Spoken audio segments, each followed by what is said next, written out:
தீக்ஷண்யா சக்தியை அணைத்து கொள்ளவும் அவளை தன்னிடமிருந்து பிரித்த சக்தி, தீ, எனக்கு இந்த 2 நாளும் செம வேலை இருக்குது. நான் எப்போ வருவேன்னு சொல்ல முடியாது. நீ கால் பண்ணாலும் அட்டென்ட் பண்ணுவேனான்னு தெரியாது. ஸோ நீ சாப்பிட்டு உன்னோட வேலை என்னமோ அதை பாரு. என்னை பற்றி யோசிக்காத. நான் நேரத்துக்கு சாப்பிட்ருவேன். புரியுதா என்று நிதானமாக கூறினான். ம். அத்தான், அப்போ நீ வீட்டுக்கு வரவே மாட்டியா என்று தீக்ஷண்யா கேட்கவும், அது எப்படி வராமல் இருப்பேன்? கண்டிப்பாக வருவேன். ஆனால் எந்த நேரம்னு சரியாக சொல்ல முடியாது. என் வேலை அங்கே எப்படி இருக்கோ அதை பொறுத்தது. அப்படியே நான் வரலனாலும் கால் இல்லைன்னா டெக்ஸ்ட் பண்ணுறேன்.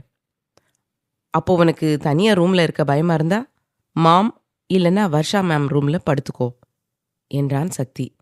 சரியத்தான், ஆனால் நீ நைட்டு மட்டும் வீட்டுக்கு வரப்பாரு என்று தீக்ஷண்யா சொல்லவும் அவள் நெற்றியோடு நெற்றி முட்டிய சக்தி, நான் ட்ரை பண்ணுறேன். சப்போஸ் முடியலன்னா சொல்கிறேன். சரி, இப்போ போய் குளிச்சுட்டு காஃபி போட்டு குடி என்றான். ம் என்று தீக்ஷண்யா ஆடையை எடுத்துக்கொண்டு குளியலறைக்கு செல்லவும் லேப்டாப்பை எடுத்து வந்து ஒர்க்கிங் டேபிளில் அமர்ந்த சக்தி ராணாவுக்கு கால் செய்தான். ராணா காலை அட்டென்ட் செய்யவும், என்ன முடிவு பண்ணியிருக்க ராணா? எனக்கு தெரியும் உன் மனசு இப்போ தெளிவாக இருக்கும்னு. உன் மனசில் என்ன இருக்கோ அதை மறைக்காம சொல்லு என்றான் சக்தி. என் மனசில் இருக்கிறதெல்லாம் நேத்தே அழிஞ்சு போயிடுச்சு சக்தி. அவளை என் உயிரை விட அதிகமாக நேசித்தேன். அதுவும் என்னை நினச்சா எனக்கே அசிங்கமாக இருக்குது சக்தி. கல்யாணமான பொண்ணை போய் ஒன் சைடாக லவ் பண்ணது மட்டும் இல்லாமல் அவகிட்ட போய் என்னோட காதலையும் சொல்லியிருக்கேன். யாருக்குமே இப்படி ஒரு நிலைமை வராதுல்ல என்று கலங்கியபடி கூறினான் ராணா. ராணா, உன்னோட சைடில் எதுவுமே தப்பு கிடையாது. அண்ணன் எப்படி சாயராவை லவ் பண்ணாரோ அதே மாதிரி அத்தை பொண்ணுன்னு ஒரு ஆசையில் நீயும் மதியை லவ் பண்ணியிருக்க. நீ ஆசைப்பட்டு லவ் பண்ணது தப்பு இல்லை. மதியோட சூழ்நிலை தான் அங்கே வேற மாதிரி இருக்கு. மதி வாழ்க்கையில் ஆதின்னு ஒருத்தன் வராமல் இருந்திருந்தா கண்டிப்பாக உனக்கே மதியை கல்யாணம் பண்ணி வச்சிருப்பேன். நீ புரிஞ்சுக்கணுன்னு தான் நேற்று பட்டும் படாமல் பேசிட்டு வந்துட்டேன். உனக்குன்னு ஒரு வாழ்க்கை கனவு இருக்குது. அதை நோக்கி உன்னோட கவனத்தை செலுத்து என்றான் சக்தி. புரியுது சக்தி. இனிமே என்னோட கவனம் முழுசும் வேலையில் மட்டும்தான் இருக்கும். நீ ஆஃபீஸ் வருவியா இல்லை கட்சி ஆஃபீஸ் போகணுமா என்று ராணா கேட்க, நான் நைட்டு ஆஃபீஸ் வரேன் ராணா. எனக்கு இன்றைக்கும் நாளைக்கும் கட்சி ஆஃபீஸில் வேலை அதிகமாக இருக்குது. அதனால் ஆஃபீஸ் ஒர்க்கை பார்த்துக்கோ. வர சாட்டர்டே முருகன் தாத்தா வீட்டுக்கு ஃபேமிலியாக போகிறோம். நீயும் வரியா? இடம் விட்டு இடம் வந்தால் உனக்கும் கொஞ்சம் மனசுக்கு ஆறுதலாக இருக்கும் என்றான் சக்தி. நான் வந்துட்டா இங்கே இருக்கிற வேலையெல்லாம் யார் சக்தி பார்த்துப்பா என்று ராணா கேட்க, உனக்கு வர விருப்பம் இருந்தால் சொல்லு ராணா. நான் நிலவன்கிட்ட சொல்கிறேன். அவன் எல்லாத்தையும் ஹேண்டில் பண்ணிப்பான் என்றான் சக்தி. சரி சக்தி, நான் வரேன். எனக்குமே வேற எங்கேயாவது போயிட்டு வந்தால் நல்லா இருக்கும்னு தோணுது. என்ன, அங்கே வந்தால் சாயரா முகத்தை பார்க்கணும். அதுதான் கடுப்பாக இருக்குமே தவிர மற்றபடி ஒன்றுமில்லை என்றான் ராணா. உன் தங்கச்சி ராணா, தப்பு யாரு தான் பண்ணலை. அவளாவது கல்யாணம் பண்ணிட்டு வந்து தைரியமாக நின்னா. மதி மாதிரி எல்லார்கிட்ட இருந்தும் கல்யாணம் ஆனதையே மறைக்கலை. சாயராவுக்கு அண்ணனை பிடிச்சிருந்தது. ஸோ அவர் மேலே வச்சிருந்த காதல் உங்களை கம்பேர் பண்ணும்போது உயர்ந்ததாக இருந்திருக்கு. அதனால அவள் அண்ணாவை கல்யாணம் பண்ணிட்டா. அவள் கல்யாணம் பண்ணிட்ட விதமும் பேசின வார்த்தையும் வேணும்னா தப்பாக இருக்கலாம். அதுக்காக அவளை வெறுக்கிற மாதிரி நடந்துக்கிறதெல்லாம் ரொம்ப ஓவர் ராணா. நீ தான் உன் அப்பாவுக்கு எடுத்து சொல்லி புரிய வைக்கணும். நீங்களே தள்ளி இருந்தா அவள் இன்னும் தான் தப்பு பண்ணுவா. உன் அம்மா அப்பாவை கன்வின்ஸ் பண்ணி சீக்கிரம் வந்து பேச சொல்லு என்றான் சக்தி. இப்போதைக்கு அதுக்கு வாய்ப்பு இல்லை. சரியான நேரம் வந்தால் நான் பேசி பார்க்குறேன். இருந்தாலும் சாயரா பண்ண விஷயத்தை மன்னிச்சு ஏற்றுக்கிட்டாலும் நாங்கள் யாருமே மறக்க மாட்டோம். சரி, நீ நிலவன்கிட்ட சொல்லிடு. இன்னைக்கு ஒர்க் ஷெட்யூலை உனக்கு மெயில் பண்ணிடுறேன் என்று சொல்லிவிட்டு காலை கட் செய்தான் ராணா. சக்தியும் ஃபோனை காதிலிருந்து எடுத்துவிட்டு லேப்டாப்பை ஓப்பன் செய்து ஆர்த்திக்கான டிசைனை செய்ய ஆரம்பிக்க, தீக்ஷண்யா குளித்து முடித்து புடவை அணிந்து வந்தவள் கணவனை தொந்தரவு செய்யாமல் தலையை சீவி நெற்றி வகிட்டில் குங்குமம் வைத்து 2 புருவங்களுக்கும் இடையில் பொட்டும் அதன் மேல் சந்தனக்கீற்றுமிட்டு பூஜை அறைக்கு வந்து விளக்கேற்றி சாம்பிராணி போட்டு கடவுளுக்கு ஆர்த்தி காமிக்கவும் ஹாலில் அமர்ந்திருந்த அனைவரும் பூஜை அறைக்கு வந்தனர். தீக்ஷண்யா ஆர்த்தி காமித்து முடித்து அனைவரையும் பார்த்து சின்னதாய் சிரித்து சரோவிடம் ஆர்த்தி தட்டை கொடுத்து, பாட்டி, நீங்க எல்லாருக்கும் ஆர்த்தி காட்டுங்க என்றாள்.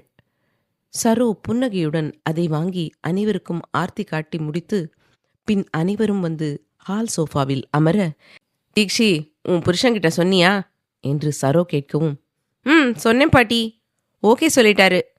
இன்னைக்கும் நாளைக்கும் வேலை அதிகமாக இருக்கான். ஸோ அவர் ஆஃபீஸ் கிளம்புறதுக்குள்ள நான் போய் சமைக்கிறேன் என்று சொல்லிவிட்டு அங்கிருந்து கிச்சனுக்கு சென்றாள் தீக்ஷண்யா. போகும் அவளை பார்த்து அனைவரும் சிரிக்க, சாஹி, உன் பொண்டாட்டி என்ன பண்றா என்று வர்ஷா கேட்க, தூங்கிட்டு இருக்கா பெரியமா என்று சாஹி சொல்லவும், என்னடா உடம்பு ஏதாவது சரியில்லையா? அவ இன்னும் மட்டும் தூங்க மாட்டாளே என்று மோகனா கேட்க, அவ நல்லா தான் இருக்கா மம்மி. நைட்டு ஓவராக அட்வைஸ் பண்ணேன். அதில் தூங்கவே லேட் ஆயிடுச்சு. அதான் இன்னும் தூங்கிட்டு இருக்கா. பார்க்கலாம், நானும் என்னால் முடிஞ்ச அளவுக்கு பொறுமையாக சொல்லியிருக்கேன் என்றான் சாகித்யா. அப்பப்போ அவள் பண்ணுற தப்ப சொல்லி புரிய வை சாகி.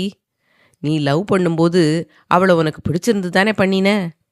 இப்போ அவள் பண்ணுற விஷயம் பிடிக்கலன்னா எந்த இடத்துல அவள் தப்பு பண்ணுறான்னு அவளுக்கு புரிகிற மாதிரி எடுத்து சொல்லு. இப்படி சொல்லு அப்படி சொல்லுன்னு நாங்கள் சொல்லி கொடுக்கறது ஈஸி. ஆனால் அதை இம்ப்ளிமெண்ட் பண்ணுறது கஷ்டம்னு எனக்கு நல்லா தெரியும். ஸோ உன்னோட வாழ்க்கை உனக்கு பிடிச்ச மாதிரி வாழப்பாரு. அதுக்குன்னு அடுத்தவங்கள கஷ்டப்படுத்தக்கூடாது என்றார் தினேஷ் அழுத்தமாக. புரியுது டாடி. நான் தேவிக்கு கொஞ்சம் கொஞ்சமாக எடுத்து சொல்கிறேன். இப்போ போய் நான் ஃப்ரெஷ் ஆகிட்டு வந்துடுறேன். ஆஃபீஸ் போகணும், டைம் ஆச்சு என்றான் சாகித்யா. என்று அனைவரும் தலையை ஆட்டவும் சாகித்யா அங்கிருந்து நகர, பாப்பா தீக்ஷி தனியாக சமைப்பா, அவளுக்கு போய் ஹெல்ப் பண்ணலாம்ல என்று தினேஷ் மோகனாவிடம் சொல்லவும், உங்கள் மருமக தனியாகவே சமைச்சிப்பேன்னு சொல்லி என்னை துரத்தி தான் விடுவா.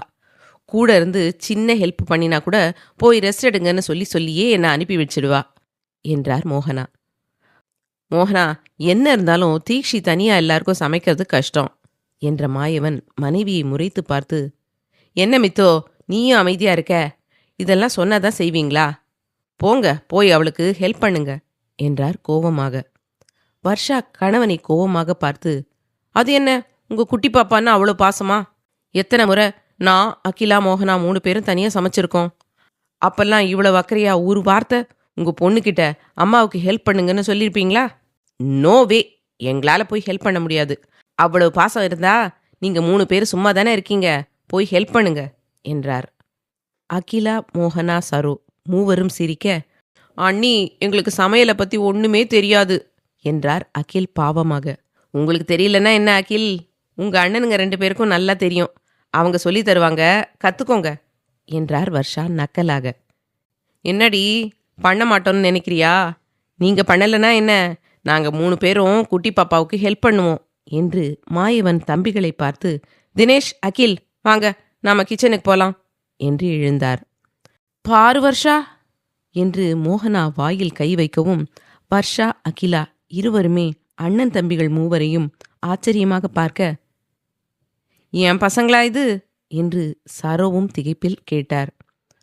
உங்க பசங்க தான் அம்மா, நம்புங்க. குட்டி பாப்பா பாவம் இல்ல, யாரோட ஹெல்ப்பும் இல்லாம, பேச்சு துணைக்கு கூட ஆள் இல்லாம சமைச்சிட்டு இருந்தா போர் அடிக்கும். ஸோ நீங்க பேசிட்டு இருங்க, நாங்க ஹெல்ப் பண்றோம் என்று விட்டு தினேஷ், மாயவன், அகில் மூவரும் கிச்சனுக்கு வரவும் கிச்சன் திண்டில் சாய்ந்து நின்று கையை கட்டிக்கொண்டு மூவரையும் பார்த்து சிரித்த தீக்ஷண்யா, மாமாஸ், நான் தோசை தான் சுடுறேன். அவ்வளோ ஒன்றும் கஷ்டமான வேலை கிடையாது. நீங்க போய் உட்காருங்க, நான் பார்த்துக்கிறேன் என்றாள். இல்லை பரவாயில்ல தீக்ஷி, நாங்கள் ஹெல்ப் பண்ணுறோம். வீட்டில் 3 பேரும் சும்மா தானே இருக்கோம். எங்களுக்கும் நேரம் போகும். இனிமே காலையில் நீ சமைச்சா உனக்கும், மதியம் உன் அத்தைங்களுக்கும், நைட்டு சாயராவுக்கும் ஹெல்ப் பண்ணுறோம் என்றார் அகில். சொன்னா கேட்கக்கூடாதுன்னு முடிவோடு இருக்கீங்க. ஓகே, நான் இதுக்கு மேலே தடுக்க மாட்டேன். வாங்க, ஆளுக்கு ஒரு வேலையை பிரித்து கொடுக்குறேன் என்று தீக்ஷண்யா புன்னகையுடன் சொல்லவும் மூவரும் அவள் அருகில் வரவும் ஆளுக்கு ஒரு வேலையாக கொடுத்துவிட்டு தோசை சுட ஆரம்பித்தாள் தீக்ஷண்யா.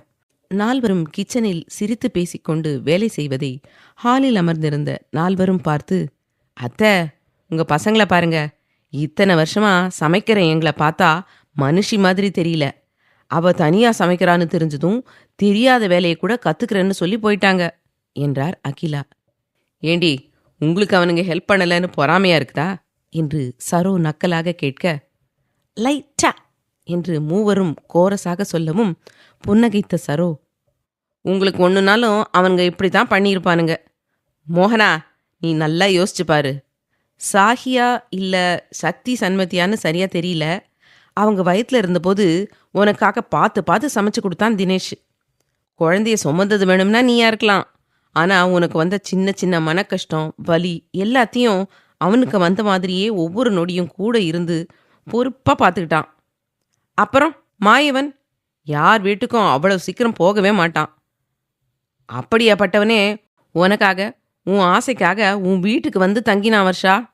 அதுவும் வியான் பிறக்கும்போது நீ அனுபவிச்ச வலியை கேட்க முடியாம இனி இன்னொரு குழந்தை வேண்டாம்னு பசங்களே பண்ணிக்க தயங்குற குடும்ப கட்டுப்பாட்டை மாயவன் பண்ணினானே. அப்புறம் அகில், அவங்க தாத்தா அவனுக்கு அவ்வளவு ப்ரெஷர் பண்ணியும் உனக்காக தான் அகிலா அமெரிக்கா போகாம ஒவ்வொன்றா பார்த்து பண்ணி மெடிக்கல் ஃபேக்ட்ரியை ஓப்பன் பண்ணான். என் பசங்க 3 பேரும் உங்க 3 பேர் மேலேயும் அவ்வளவு அதிகமாக பாசத்தையும் அக்கறையும் காட்டி அவங்க துறையிலையும் முன்னேறியிருக்காங்க. இப்போ தீக்ஷி தனியா சமைக்கிறான்னு முதல்ல உங்களை தான் போக சொன்னான் தினேஷ். நீங்க ஓவரா பேசவும் அவனுங்களே இறங்கிட்டானுங்க. அவனுங்க 3 பேருக்கும் பொண்ணுங்கன்னா அவ்வளவு பிடிக்கும். அதனால தான் யாழி என்ன பண்ணினாலும் அவளை திட்ட மாட்டாங்க. அதே மாதிரி தான் சாய்ரா தப்பே பண்ணினாலும் அதை பொறுமையா கையாளுவானுங்க. ஏன்னா அவளும் இந்த வீட்டு பொண்ணு என்றார் அழுத்தம் திருத்தமாக. எங்களுக்கும் புரியாம இல்லாத எல்லாமே புரியுது. உங்க பசங்க 3 பேரும் சொக்க தங்கம்தான் என்றார் வர்ஷா. என் பசங்க சொக்க தங்கம்னு எனக்கு தெரியும். உங்க பசங்களையும் அதே மாதிரி வளங்க. வர்ஷா, நீ வியான் மேல ஒரு கண்ணு வை. அவன் என்ன பண்றான் ஏது பண்றான்னு கவனி. உன் புருஷன் கவனிப்பான் தான், ஆனா நீயும் ஒரு கண்ணு வைக்கணும் என்றவர் மோகனாபுரம் திரும்பி, நீ சன்மிகிட்ட பேசிட்டு தானே இருக்க என்று கேட்கவும், பேசிட்டு தான் அத்தை இருக்கேன். பாவம் அத்தை ரொம்ப கஷ்டப்படுறா. தினமும் சென்னை டு சண்டிகர் டிராவல் பண்ணுறதுல அவள் இழைச்சி போயிட்டா அத்தை. கல்யாணத்தில் நடந்த குழப்பத்தில் அவள் ஒழுங்காக சாப்பிடலைன்னா கூட கவனிக்க நேரம் கிடைக்கல என்றார் மோகனா. நான் வியான் சன்மியை கவனிச்சுட்டு தான் இருந்தேன் மோகனா. சன்மி எப்பவும் போல நார்மலாக தான் சாப்பிட்டா.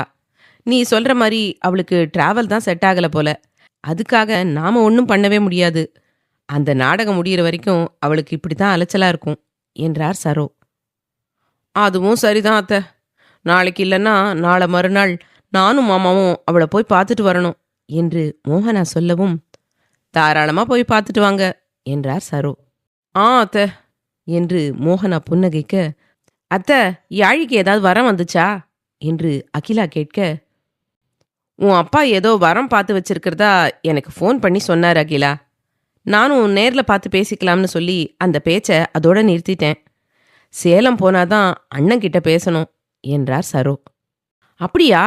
அப்பா என்கிட்ட எதுவுமே சொல்லல அத்தை என்று அகிலா சொல்லவும், இதெல்லாம் உங்ககிட்ட தான் சொல்லிட்டு இருப்பாங்களா? அப்படியே உங்ககிட்ட அப்பா சொன்னாலும் அடுத்து என்ன அடுத்து என்னன்னு அவரை போட்டு டார்ச்சர் பண்ணுவேன். அதான் உங்ககிட்ட சொல்லாம அத்தைகிட்ட சொல்லியிருக்காரு என்று கிண்டலாக கூறினார் மோகனா. அகிலா, உன்னை அசிங்கப்படுத்த வெளியிலேருந்து வேற யாரும் வரவே தேவையில்லை. இதோ இவளே போதும் என்று வர்ஷா மோகனாவை கை காட்டி கூறவும், அகிலா மோகனாவை செல்லமாக முறைக்க, வர்ஷா மோகனா இருவரும் அவரை பார்த்து சிரிக்க, அகிலாவும் சிரித்துவிட மூவரையும் பார்த்த சரோவுக்கு, இவங்கள மாதிரியே தீக்ஷியும் சாய்ராவும் ஒத்துமையா இருந்தா எவ்வளவு நல்லா இருக்கும்.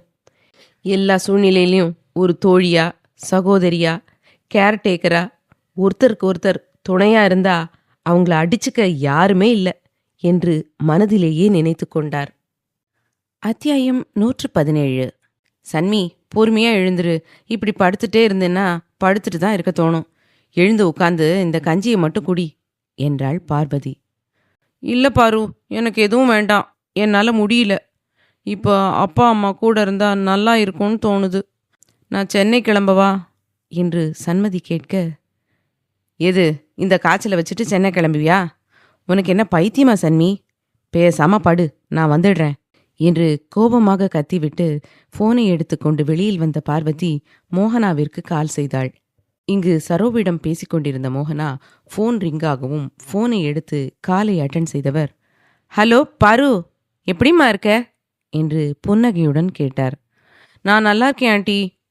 நம்மளை பற்றி அப்புறம் பேசிக்கலாம். அங்கிள் இருந்தால் கூட்டிட்டு இங்கே வரீங்களா? சன்மிக்கு ரொம்ப உடம்பு முடியல. ஹாஸ்பிட்டல் கூப்பிட்டாலும் கஞ்சி கொடுத்தாலும் எதுக்கும் ரெஸ்பான்ஸ் பண்ணவே மாட்டேங்கிறா. உங்கள் கூட இருக்கணும் போல இருக்குது. சென்னை போகவான்னு கேட்குறா. அவள் இருக்கிற நிலைமையில சத்தியமாக ட்ராவல் பண்ணுறது கஷ்டம். அதான் நீங்கள் வரீங்களா என்று பார்வதி கேட்கவும், கண்டிப்பாக வரோம் பாரு. அவளை கொஞ்சம் பத்திரமா பார்த்துக்கோ. முதல்ல அவளுக்கு காய்ச்சல் மாத்திரை கொடுத்து ஒரு டம்ளர் சுண்ட கஞ்சி பால் கொடுத்து தூங்க வைம்மா.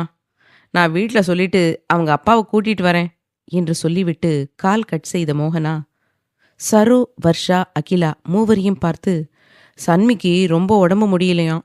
நானும் மாமாவும் உடனே சண்டிகர் கிளம்புறோம் என்று எழுந்தார். என்ன மோகனா சொல்ற?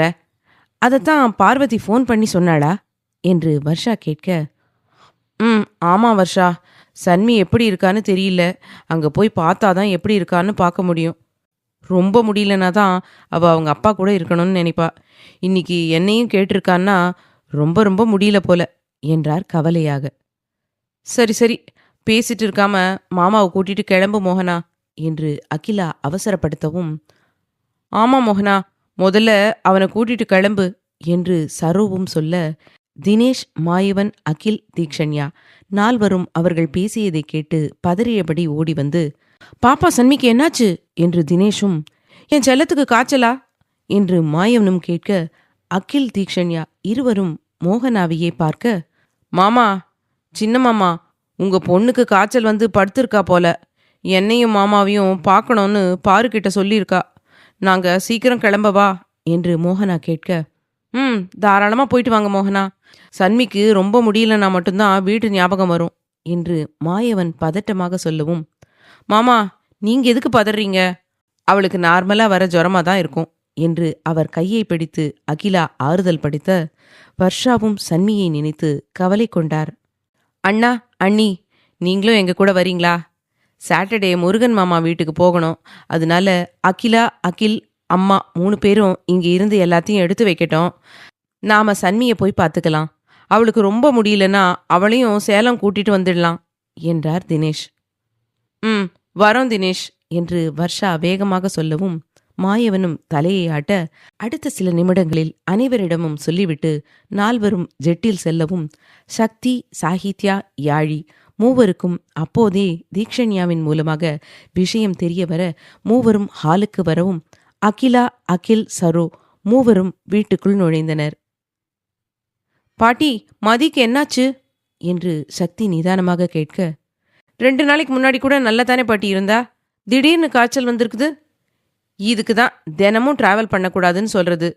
எங்க நான் சொல்றத கேட்குறா என்று சாகித்யா கோபமாக சொல்லவும், 2 பேரும் கொஞ்சம் வாயை மூடுங்க. பாட்டியை பேச விடாம நீங்களே கேள்வி கேட்டு மாத்தி மாத்தி பேசினா அவளுக்கு என்னாச்சுன்னு எப்படி தெரிஞ்சுக்கிறது என்று கோபமாக கத்திய யாழி சரோபுரம் திரும்பி, பாட்டி, சன்மிக்கு என்னாச்சு? தீக்ஷண்யா அவளுக்கு காய்ச்சல்னு சொல்றா. அப்பா, அம்மா, பெரியம்மா, பெரியப்பா 4 பேரும் அவளை பார்க்க போயிருக்காங்களா என்று கேட்டாள். சக்தி, சாகி இருவரும் சரோவையே பார்க்க, ஆமா யாழி, அவங்க 4 பேரும் சன்மியை பார்க்க தான் போயிருக்காங்க. சாதாரணமாக வர காய்ச்சலாக தான் இருந்திருக்கும். நீங்கள் 2 பேரும் எதுக்குடா இப்படி டென்ஷனாக இருக்கீங்க? அதான் அவங்க 4 பேரும் போயிருக்காங்கல்ல, அவங்க போய் அவளை பார்த்துப்பாங்க. நீங்கள் போய் உங்கள் வேலையை பாருங்க. சாகி, சக்தி, உங்களை தான் சொல்கிறேன். மணி 8 போகுது. ஆஃபீஸுக்கு டைம் ஆகலையா என்று அழுத்தமாக கேட்டார். கிளம்பணும் பாட்டி. தீ சொன்னதும் ஒரு நொடி நானே பயந்துட்டேன். இத்தனை வருஷமா நல்லா ஹெல்த்தியாக இருந்தவளுக்கு எப்படி திடீர்னு காய்ச்சல் வந்துச்சுன்னு யோசித்தேன். சரி, அதான் அவங்க போயிருக்காங்கல்ல, நான் ஈவினிங் பக்கமாக கால் பண்ணி கேட்குறேன். தீ, வந்து டிஃபன் எடுத்து வை என்று சக்தி டைனிங் ஹாலுக்கு செல்லவும், இவன் மனுஷனே இல்லை பாட்டி. இவன் பாசமாக இருக்கிறதே சன்மி மேலே தான். அவளுக்கு உடம்பு முடியலன்னு சொல்கிறோம். அசால்ட்டா எனக்கு என்னன்னு போகிறான் பாத்தியா என்றாள் யாழி. அவனுக்கு அவளை பற்றி முழுசாக தெரியும் யாழி.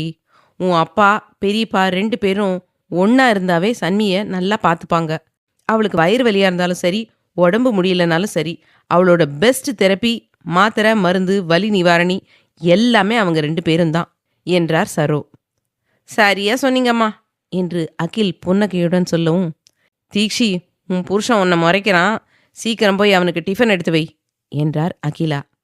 ஆ, இது போறேன் அத்தை என்று தீக்ஷண்யா கிச்சனுக்கு வந்து சமைத்ததையெல்லாம் எடுத்து வந்து டைனிங் ஹாலில் வைக்கவும், யாழி சாஹி இருவரும் வந்து சக்தியின் பக்கத்தில் அமர மூவருக்கும் பரிமாறிய தீக்ஷண்யா சாகித்யாவை பார்க்கவே இல்லை. அவனை நிமிர்ந்து பார்க்கவே ஒரு மாதிரி அசௌகரியமாக இருக்கவும் அவனை பார்ப்பதையும் அவனிடம் பேசுவதையும் தவிர்த்தாள். சக்தி அதை கவனிக்கத்தான் செய்தான். அவனுக்குமே தீக்ஷண்யா செய்வது சரியென்று பட்டாலும் சாகியின் முகத்தை பார்க்கும்போது கஷ்டமாக இருந்தது. ஆனால் அதை வெளிக்காட்டிக் கொள்ளாமல் வேகமாக சாப்பிட்டு முடித்துவிட்டு கையை கழுவி வந்தவன், தீ, நான் கட்சி ஆஃபீஸ் கிளம்புறேன். நைட்டு எனக்காக வெயிட் பண்ணாத, நேரத்திலேயே சாப்பிட்டு படு, நான் வெளியிலேயே சாப்பிட்டு வந்துடுறேன் என்றான் அழுத்தமாக. சரிங்க தான் என்று தீக்ஷண்யா சொல்லவும், அகிலா, அகில், சாஹி, சரோ நால்வரும் சின்னதாக சிரிக்க சரோவிடம் தலையசைத்துவிட்டு அங்கிருந்து நகர்ந்தான் சக்தி. அவன் சென்றதும் தீக்ஷண்யாவை பார்த்த அகிலா, தீக்ஷி, நீயும் வந்து சாப்பிடு, மதியத்துக்கு நான் சமைக்கிறேன், இப்போ சாப்பிட்டு போய் கொஞ்சம் ரெஸ்ட் எடு என்றார். ஆ, சரிங்க அத்தை என்று தீக்ஷண்யாவும் யாழி அருகில் வந்து அமர்ந்து அவளே அவளுக்கு பரிமாறி சாப்பிட ஆரம்பிக்க, சாப்பிட்டு முடித்து கை கழுவி வந்த சாகித்யா, பாட்டி, நானும் ஆஃபீஸ் கிளம்புறேன், தேவி தலைவலின்னு சொல்லி தூங்கிட்டு தான் இருக்கா என்றான் தயக்கமாக. அதனால என்ன சாகி, தூங்கட்டும், உடம்பு முடியலன்னா தூங்குறதுல ஒன்றும் தப்பு இல்லை. நீ இதையெல்லாம் யோசிச்சு மண்டையை போட்டு குழப்பிக்காம போய் வேலையை பாரு. ஆமா, மாத்திரை முழுங்கிட்டாதானே என்று சரோ கேட்க, முழுங்கிட்டு தான் பாட்டி படுத்திருக்கா. சரி பாட்டி, சித்தி, சித்தப்பா, யாழி, தீக்ஷி, நான் போயிட்டு வரேன் என்று சாகித்யா சொல்லவும், தீக்ஷண்யாவை தவிர்த்து அனைவருமே தலையசைக்க அவளை வலி நிறைந்த பார்வை பார்த்துவிட்டு சாகித்யா செல்லவும், அவனை பார்க்காமலே அவனின் வலியை உணர்ந்த தீக்ஷண்யாவுக்கு அதற்கு மேல் சாப்பிடவே பிடிக்கவில்லை.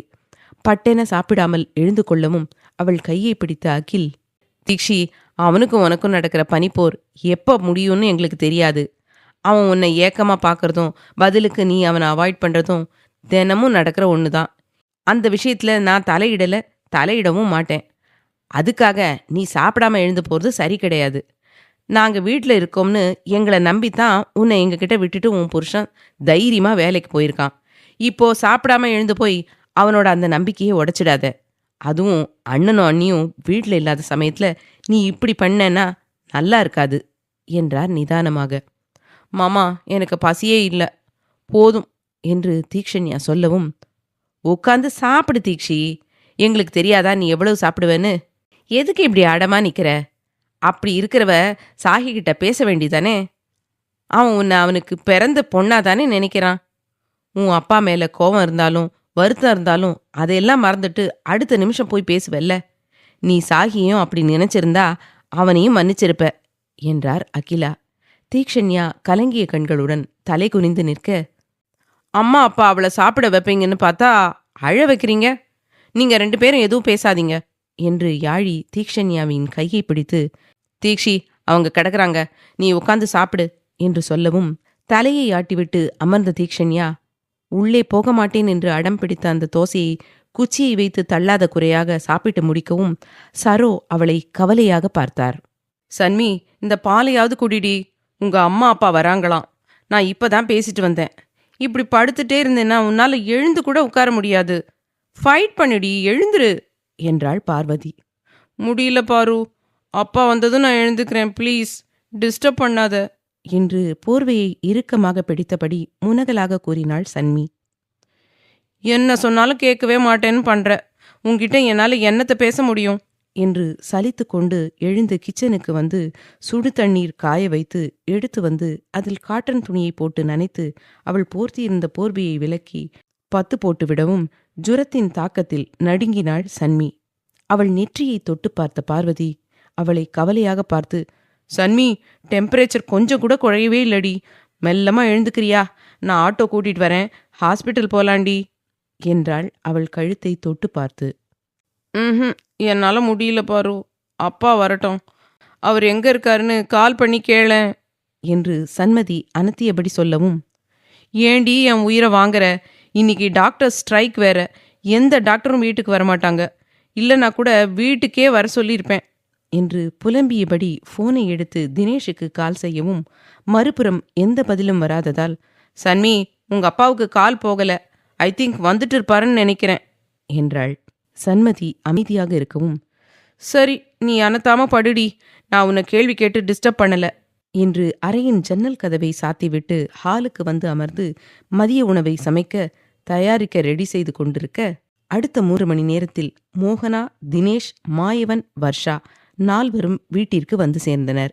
பாரு, எங்கம்மா சன்மி என்று தினேஷ் அவசரமாக கேட்கவும், அங்கிள் பதட்டப்படாதீங்க, இந்தாங்க முதல்ல 4 பேரும் தண்ணி குடிங்க என்று பார்வதி தண்ணீர் சொம்பை நீட்டவும், 4 தண்ணீர் குடித்தால் தகும் என்று இருக்கவும், பார்வதியிடம் தண்ணீர் சொம்பை வாங்கி தண்ணீரை குடித்து முடிக்கவும், அங்கிள், ஆன்ட்டி, சன்மி இந்த ரூம்ல தான் இருக்கா, நீங்க போய் பாருங்க என்று பார்வதி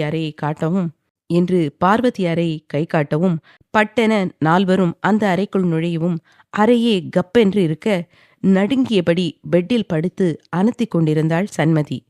சன்மி, செல்லம் என்று தினேஷ், மாயவன் இருவரும் பதறியபடி வேகமாக வந்து அவள் தலைமாட்டில் ஆளுக்கொரு பக்கம் அமரவும், அப்பா என்று அனத்திய சன்மி தினேஷ் மடியில் தலை வைத்தும் மாயவன் கையை இறுக்கமாக பிடித்து கொண்டும் கண்ணையே திறக்க முடியாமல் கண்ணை சிமிட்டி சிமிட்டி பார்க்கவும், தினேஷ், மோகனா, வர்ஷா, மாயவன் 4 சன்மியை இந்த நிலையில் பார்க்கவும் அத்தனை கஷ்டமாக இருந்தது. அண்ணா, இன்னைக்கு சண்டிகர்ல டாக்டர் ஸ்ட்ரைக் போல, யாரை கூப்பிட்டாலும் வரமாட்டாங்க, உடம்பு அனலா கொதிக்குது, ஏதாவது பண்ணு. பாப்பா, அண்ணி, நீங்களும் ஏதாவது பண்ணுங்க என்றார் தினேஷ். மோகனா, வா, நாம கஞ்சி வைக்கலாம், அதுக்கு முன்னாடி ஆவி பிடிக்கிறதுக்கு சுடு தண்ணி வைக்கலாம். தினேஷ், நீங்க போய் மெடிக்கல் ஓப்பன் ஆயிருந்தா மாத்திரையும் குளுக்கோஸ் பவுடரும் வாங்கிட்டு வாங்க என்றார் வர்ஷா. சரிங்க அண்ணி என்று தினேஷ் எழவும், அப்பா என்று அவர் கையை பிடித்து சோர்வாக அவரை பார்த்த சன்மதி, தனியா விட்டுட்டு போகாதப்பா என்று கெஞ்சலாக கூறினாள். தினேஷ், நீ அவளோட இரு, நான் போய் வாங்கிட்டு வரேன் என்று மாயவன் எழுந்து செல்லவும், மாமா பார்த்துக்கோங்க, நானும் வர்ஷாவும் கஞ்சி வச்சிட்டு இருக்கோம் என்று சொல்லிவிட்டு வர்ஷாவுடன் மோகனா கிச்சனுக்கு செல்லவும், என்று தலையாட்டிவிட்டு மகள் அருகில் நன்றாக அமர்ந்தார் தினேஷ். அப்பா என்று சன்மதி பலமுறை முனகியபடி அவரோடு ஒன்ற சட்டையை கழட்டி தூக்கி போட்ட தினேஷ் மகளை தூக்கி மடியில் அமர்த்தி நெஞ்சில் சாய்த்து தட்டி கொடுக்கவும், அவரை இறுக்கமாக அணைத்து கொண்டு கண்ணை மூடிய சன்மதிக்கு கண்ணெல்லாம் எரிச்சலாக இருந்தது. சன்மி, குளிருதா என்று தினேஷ் அவள் தலையை கோதிவிட்டு மெல்லமாக கேட்கவும், ஆமாப்பா, ரொம்ப குளிருது, என்னை விட்டு போகாதப்பா என்று அவரை இறுக்கமாக அணைத்தாள். நான் இங்கதான் சன்மி இருக்கேன், உன்னை விட்டு எங்கேயும் போக மாட்டேன் என்று தினேஷ் அவள் நெற்றியில் மென்மையாக முத்தம் வைக்கவும், அவர் வயிற்றில் அழுத்தமாக முகம் புதைத்து அவரை அணைத்தபடி தூங்கிப் போனாள் சன்மி. சில நிமிடங்களில் மாயவன் கையில் கவருடன் வர, அவர் பின்னாலேயே வர்ஷா, மோகனா, பார்வதி 3 அறைக்குள் வந்தவர்கள் அப்பா மகளின் பிணைப்பை பார்த்து சின்னதாக சிரித்து, தினேஷ், அவளை எழுப்பிவிடு, கஞ்சி குடிச்சு மாத்திரை முழுங்கிட்டு ஆவி பிடிக்கட்டும் என்றார் மாயவன். அண்ணா, இப்பதான் தூங்கினா, கொஞ்ச நேரம் கழிச்சு எழுப்பலாமா என்று தினேஷ் கேட்கவும், அங்கிள், அவளுக்கு காலையில இருந்த உடம்பு ரொம்ப முடியல, முதல்ல அவளுக்கு மாத்திரை கொடுத்து சாப்பிட ஏதாவது கொடுக்கணும். நீங்க வாங்க, மோகனா ஆண்டி மட்டும் அவளை பார்த்துக்கிட்டோம், நான் சமைச்சு வச்சிருக்கேன், சாப்பிடலாம் என்றாள் பார்வதி. எங்களுக்கு எதுவும் வேண்டாம் பார்வதி, நீ போய் சாப்பிடு என்றார் வர்ஷா. ஆண்டி, உங்களை பார்த்தாவே தெரியுது நீங்க இன்னும் சாப்பிடலன்னு. நானும் ரொம்ப அதிகமாக சமைக்கல, ஓரளவுக்கு தான் சமைச்சேன். மோகனா ஆண்டி, நீங்களும் அங்கிளும் வருவீங்கன்னு சொல்லவே இல்லை, இருந்தாலும் வாங்க, அட்ஜஸ்ட் பண்ணி சாப்பிட்டுக்கலாம் என்றாள் பார்வதி. எனக்கு பசிக்கல பாரு என்று வர்ஷா மகளை கவலையாக பார்த்தபடி கூறவும், ஆண்டி, எதுக்கு இப்படியே அடம் பிடிக்கிறீங்க, முதல்ல வாங்க சாப்பிடலாம், அதுக்கப்புறம் மற்றதெல்லாம் பேசிக்கலாம். நீங்க யாரும் சாப்பிட வரலன்னா நானும் சாப்பிட மாட்டேன் என்று உறுதியாக அழுத்தி கூறிவிட்டு அங்கேயே அமர்ந்து கொண்டாள் பார்வதி.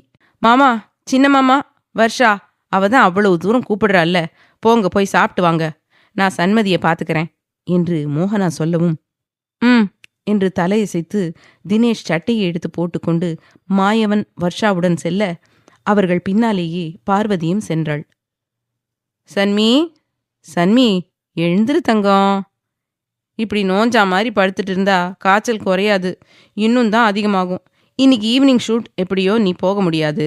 நாளைக்கு ஷூட் போகக்கூடாதுன்னு முடிவு பண்ணி படுத்துட்டே இருக்கியா என்று கொஞ்சம் குரலை உயர்த்தி கேட்டார் மோகனா. அதை கேட்டு அந்த நிலைமையிலும் மெதுவாக எழுந்து சன்மி அமரவும் அவள் தோளை பிடித்து பெட்டில் சாய வைத்த மோகனா, ரொம்ப முடியலையா சன்மி? நம்ம வீட்டுக்கு வேணும்னா போயிடலாமா என்று கேட்க, இல்லைம்மா வேண்டாம், நான் அதிகமாக லீவ் போட முடியாது. ஆல்ரெடி என்னால் தான் ஷூட் டிலே ஆகிட்டு இருக்கு. அது மட்டும் இல்லாமல் எக்ஸாம் வேற ஸ்டார்ட் ஆக போகுது. அதனால நான் இங்கேயே இருக்கேன் என்றாள் சன்மதி.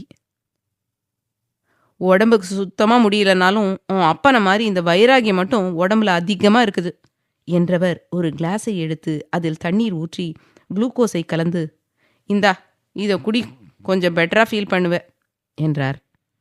அம்மா இது கசக்குமா? எனக்கு வேண்டாம், நீ அப்பாவை கூப்பிடு என்று சன்மதி முகத்தை சுளித்தபடி சொல்லவும், அட்டி பின்னி எடுத்துருவேன் சன்மி. எது எதுக்கெல்லாம் செல்லமோ அது அதுக்கு தான் செல்லம். உனக்கு அனலாக கொதிக்குது. நான் உன் அப்பா பெரியப்பா பெரியம்மா 3 பேரும் பதட்டத்தில் இருக்கோம். நீ என்னன்னா உடம்பு நல்லாக எதையுமே பண்ண மாட்டேன்னு அடம் பண்ணிட்டு இருக்க. முதல்ல இந்த குளுக்கோஸை குடி. நார்மலாக நீ குளுக்கோஸை வெறும் வாயில் சாப்பிட்ற மாதிரி தான் இருக்கும். ஒரு தெம்புக்காக குடிக்கிறது தான்.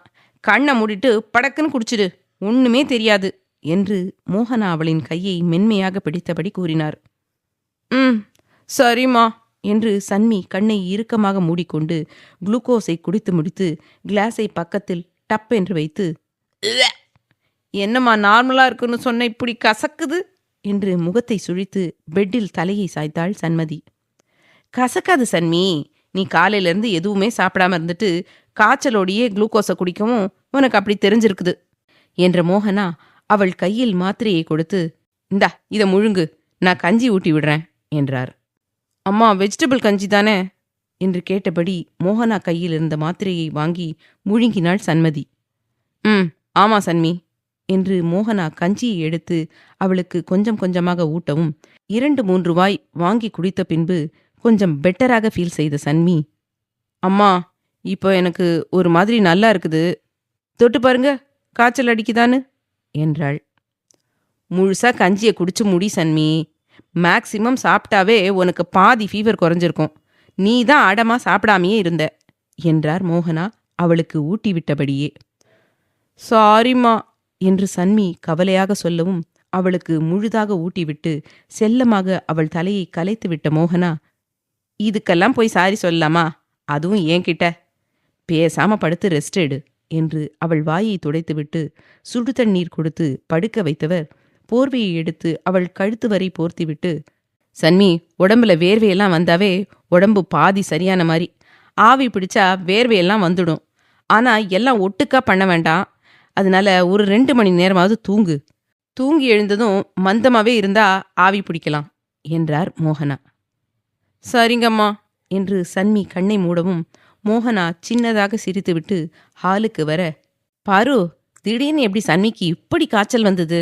அவ எதை பார்த்தாவது பயந்தாளா இல்ல அழுதாளா என்று தினேஷ் நெற்றியை நீவியபடி கேட்கவும் பார்வதி அதிர்ந்து போய் அவரை பார்த்தாள். அத்தியாயம் 119. என்னம்மா பாரு அப்படி பார்க்குற? உன்னதானே கேட்குறோம். சன்மிக்கு எப்படி திடீர்னு காய்ச்சல் வந்துச்சு?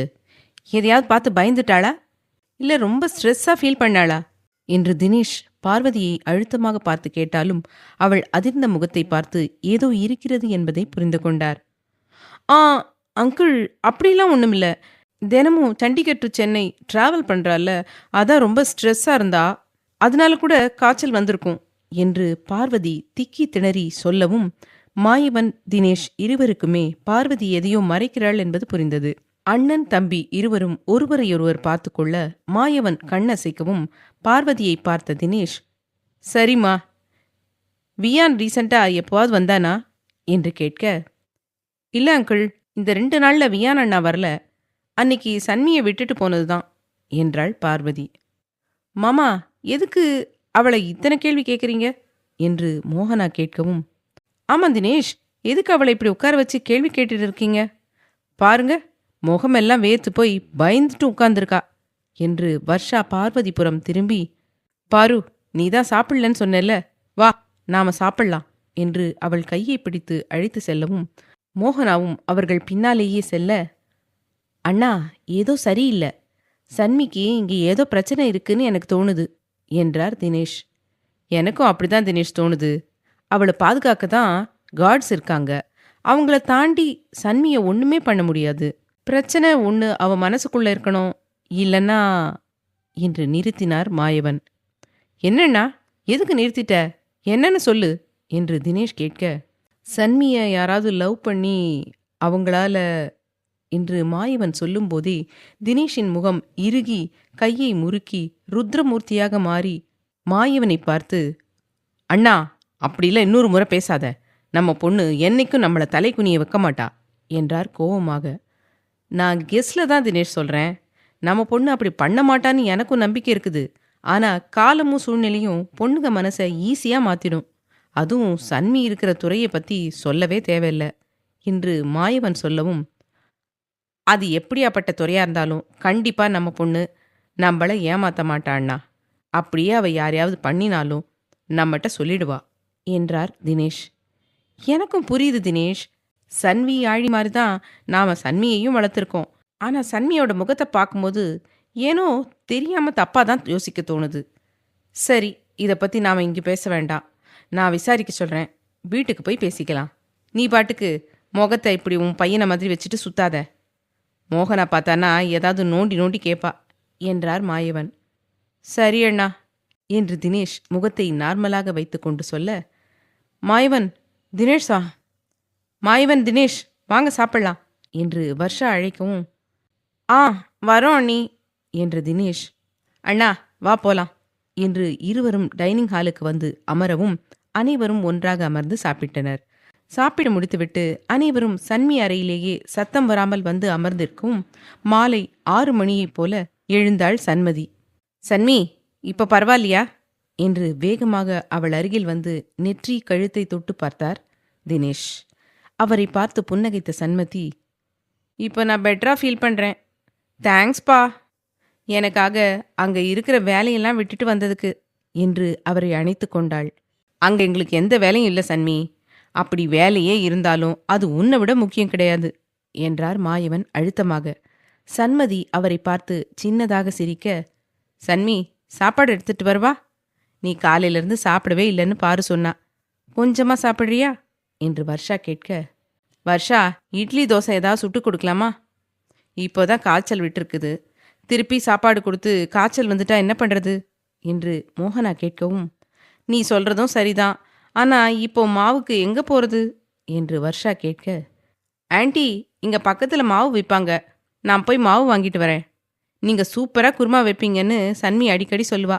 அதனால இன்னைக்கு நீங்கள் எனக்கும் சேர்த்து குருமா பண்ணுங்க.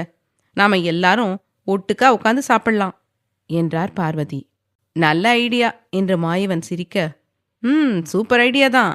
ஆனால் இங்கே மாவெல்லாம் ஹைஜீனிக்காக இருக்குமா பாரு என்று மோகனா கேட்க, ஹைஜீனிக்காக தான் ஆண்டி இருக்கும். நாங்கள் காலேஜ் விட்டு வந்தால் சமைக்க சலுப்பாக இருக்கும். அப்போல்லாம் ஒரு பாக்கெட் மாவு வாங்கி தோசை சுட்டு இட்லி பொடி வச்சு சாப்பிட்டு படுத்துப்போம். சரி, நான் பேசிட்டே தான் இருப்பேன்.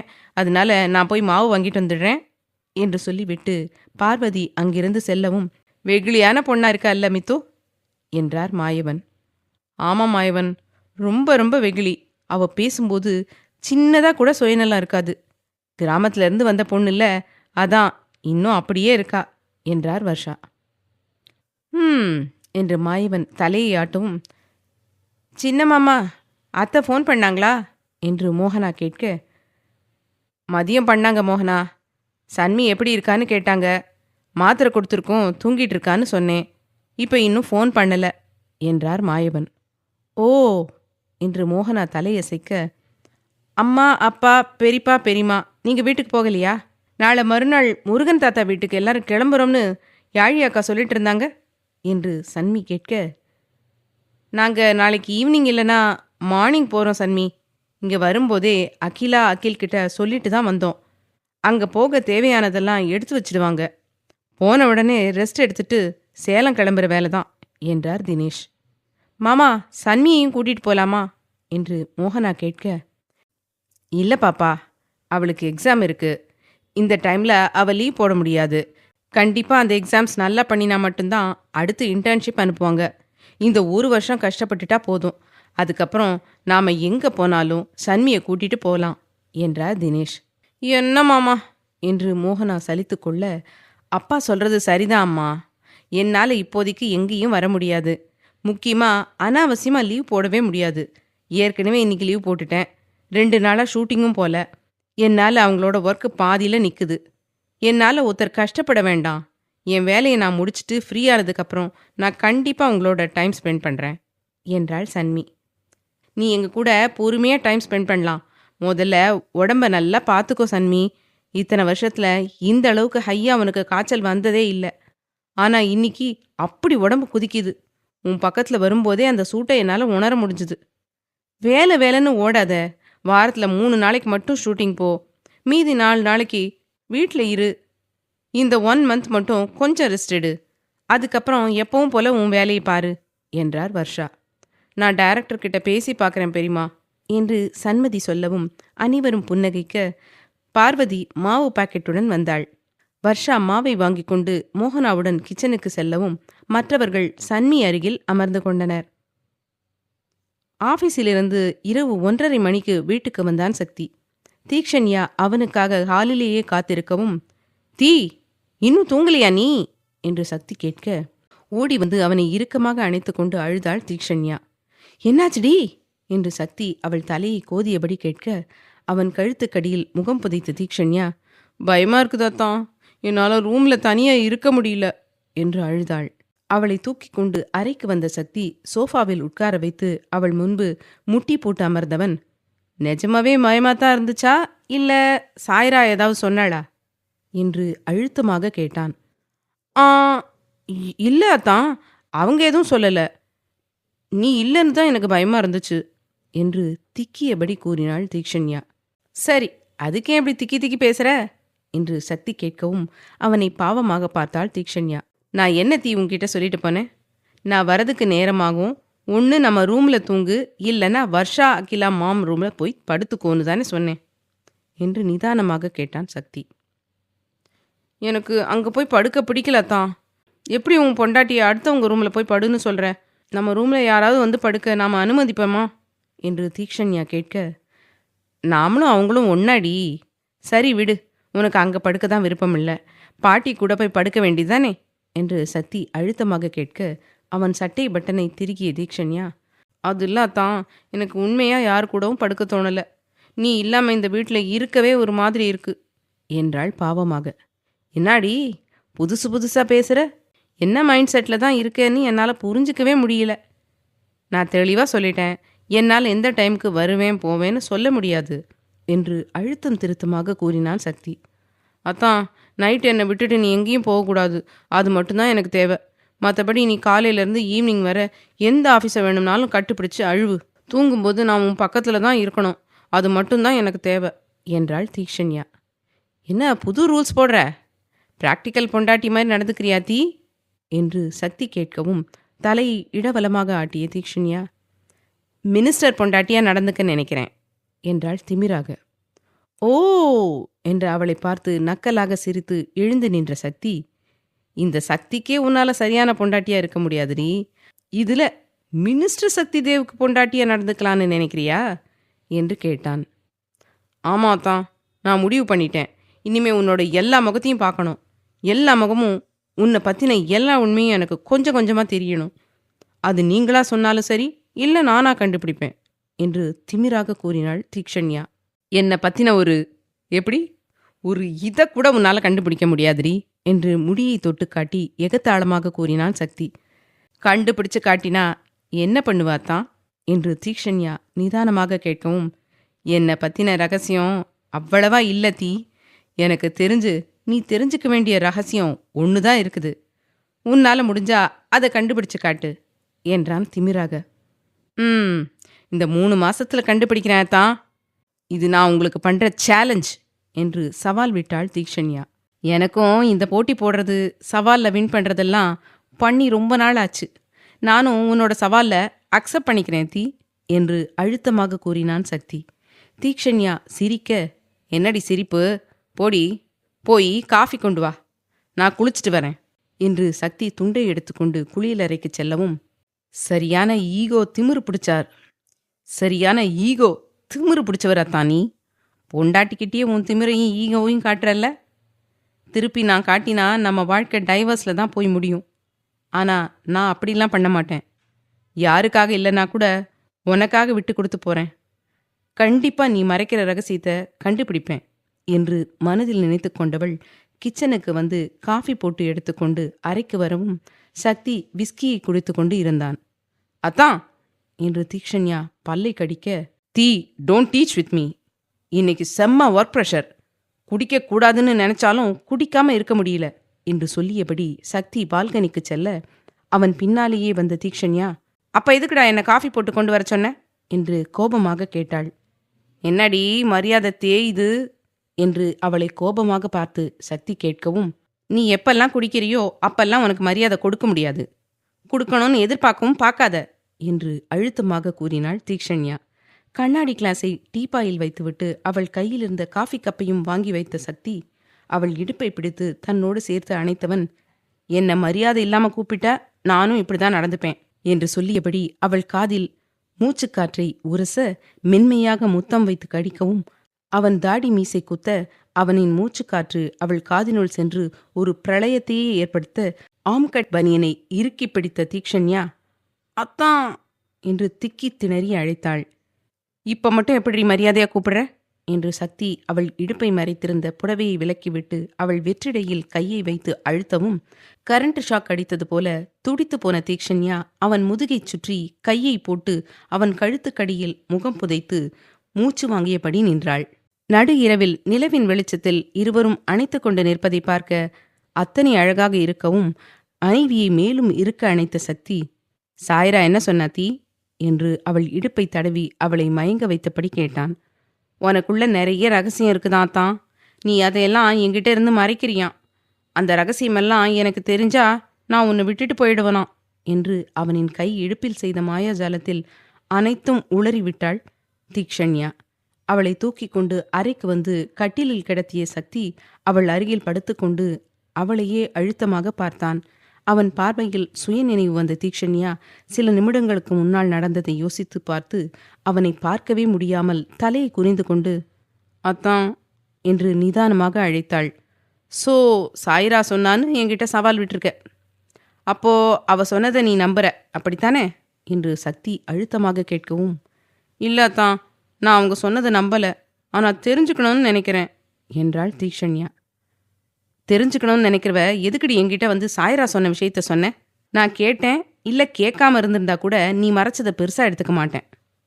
நான் கேட்டும் போய் சொல்கிற, அப்போ நான் பல ரகசியத்தை மறைச்சு வச்சிருக்கேன்னு நினைச்சியா என்று கோபமாக கேட்டான். இல்லைத்தான், அப்படி இல்லை, அவங்க சொன்னதும் அது என்னன்னு தெரிஞ்சுக்க தோணுச்சே தவிர உங்களை சந்தேகப்படவே இல்லை. அதே மாதிரி உங்கள் மேலே எனக்கு அளவுக்கு அதிகமாக நம்பிக்கை இருக்குது. சாய்ரா அக்கா சொன்னதை நான் உங்ககிட்ட வந்து சொன்னா நீ ஏதாவது பேசி சண்டை பண்ணுவியோன்னு தான் பயந்தேன் என்றாள் தீக்ஷண்யா பாவமாக. இங்க பாருத்தி, என் பொண்டாட்டிக்கு இந்த பயம், தயக்கம், அழுகாச்சி இதெல்லாம் இருக்கவே கூடாது. இப்படி இருந்த வாழ்க்கையில முன்னேறி ஒரு இடத்துக்கு போக முடியாது. தைரியமா ஒரு விஷயத்த ஃபேஸ் பண்ண கத்துக்கோ. உன்னோட தைரியமும் திமிரும் தான் உன்னை மற்றவங்க கிட்ட இருந்து தனிச்சு காட்டுது, புரியுதா என்று சக்தி அழுத்தமாக கூறினான். புரியுதத்தான் என்றாள் தீக்ஷண்யா. ரொம்ப நேரம் ஆச்சு, படுக்கலாம் என்று அவள் அருகில் படுத்த சக்தி அவள் புடவை முந்தானையை பிடித்து இழுத்து முகத்தை மூடிக்கொண்டாலும், சாயராவுக்கு எப்படி எனக்குள்ள பல ரகசியம் இருக்குதுன்னு தெரியும். அவ பாட்டுக்கு தீ கிட்ட சொல்லி வச்சிருக்கா. தீ கொஞ்சம் மெச்சூர்டா இருக்கிறதால ஓகே, இதுவே மெச்சூரிட்டி இல்லைன்னா கண்டிப்பா தப்பான பெரிய முடிவே எடுத்திருப்பா என்று மனதில் நினைக்கவும் அவன் மேலே ஏறி படுத்து அவன் கழுத்துக்கடியில் முகம் புதைத்தாள் தீக்ஷண்யா. இவ வேற என்னோட நிலைமை புரியாம ஒட்டி ஒட்டி படுத்து மனுஷனை உசுப்பேத்தி பார்க்கறா என்று மனதில் சக்தி நினைத்தாலும் அவள் தலையை தடவி கொடுக்க அந்த ஸ்பரிசத்தில் கண்ணை மூடி நித்திரைக்கு சென்றாள் தீக்ஷண்யா. என்ன நினச்சிட்டு இருக்கீங்க மிஸ்டர் யுவதீரன்? என்னை உங்கள் வீட்டை அடிமை மாதிரி ட்ரீட் பண்ணுறதெல்லாம் முதல்ல நிறுத்துங்க. நான் கடைக்கு போனாலும் ஷாப்பிங் போனாலும் என் பின்னாடியும் உங்கள் அல்லக்கைங்க வராங்க. இதில் அண்ணி அண்ணின்னு பப்ளிக் பிளேஸில் கூப்பிட்டு மானத்தை வாங்குறாங்க. இதெல்லாம் நீங்கள் சொல்லித்தான் நடக்குதா என்று கோபமாக கேட்டாள் வந்தனா. ஆமாம், நான் சொல்லித்தான் நடக்குது. சும்மா சும்மா அவனுங்களை அல்ல கைன்னு சொல்லாத. இங்கே இருக்க எல்லாருமே என்னோட தம்பிங்க. உன்னை எனக்கு பிடிச்சிருக்குது. நான் உன்னை பார்த்த நிமிஷத்துலேருந்து லவ் பண்ணுறேன். அதை அவனுங்க கிட்ட சொன்னேன். அதான் உனக்கு பாதுகாப்பாக இருக்கானுங்க. அதை புரிஞ்சுக்காம சும்மா காட்டு கத்துற. கொஞ்சமாவது படிச்சவ மாதிரி நடந்துக்கோ என்று காட்டமாக கூறினான் யுவா. வாட்? என்ன லவ் பண்ணுறீங்களா? என்ன மிஸ்டர் யுவா, விளையாடுறீங்களா என்று வந்தனா அவனை முறைக்க, நான் ஒன்றும் விளையாடலை வந்தனா, உண்மையைத்தான் சொல்கிறேன். உன்னை பார்த்ததும் எனக்கு பிடிச்சிருந்தது. நான் லவ்வை சொன்னா நீ எப்படி எடுத்துப்பியோன்னு ஒரு பக்கம் யோசனை. அதை தாண்டி நான் என் வாழ்க்கையில் இன்னும் முன்னுக்கு வரணும். அதான் உன் மேலே இருந்த ஆசையை சொல்லாமல் இருந்தேன். நீ இப்படி கத்தவும் கோபத்தில் சொல்லிட்டேன். நான் காதலை எப்படி சொல்லியிருந்தாலும் என் காதல் உண்மையானது. I love you Rathu. இந்த தீரனோட காதலியா மனைவியா வருவியா? நாம் ஒன்றா சேர்ந்து தீரா ரது காதல் பண்ணணும் என்று கேட்க, ஸ்டாப் இட் மிஸ்டர் தீரன். என்ன கொஞ்சம் இடம் கொடுத்தா ஓவராக பேசுகிறீங்க? உங்கள் வீட்டில் தங்கி வேலை பார்க்குறேன்னு என்னை ஆசை நாயகியை கூப்பிடுற மாதிரி இருக்குது உங்களோட அப்ரோச் என்று வந்தனா கோபமாக சொல்லவும் அவள் கன்னத்திலேயே ஓங்கி அறைந்த யுவா, சி, இவ்வளவு அசிங்கமாக பேசுகிற? நான் எவ்வளவு ஆத்மார்த்தமா என் லவ்வை சொன்னேன். அதை போய் இப்படி கொச்சப்படுத்திட்டியேடி. உன்னை பார்க்கவே எனக்கு பிடிக்கல, ச்சே என்று டேபிளில் ஓங்கி குத்திவிட்டு அங்கிருந்து விறுவிறுவென்று செல்லவும், சரியான சைக்கோவா இருப்பான் போல என முனகிவிட்டு வந்தனா அவள் அறைக்கு செல்லவும், அங்கிருந்த கமலா மற்றவர்கள்தான் போகும் இருவரையும் பாவமாக பார்த்தனர்.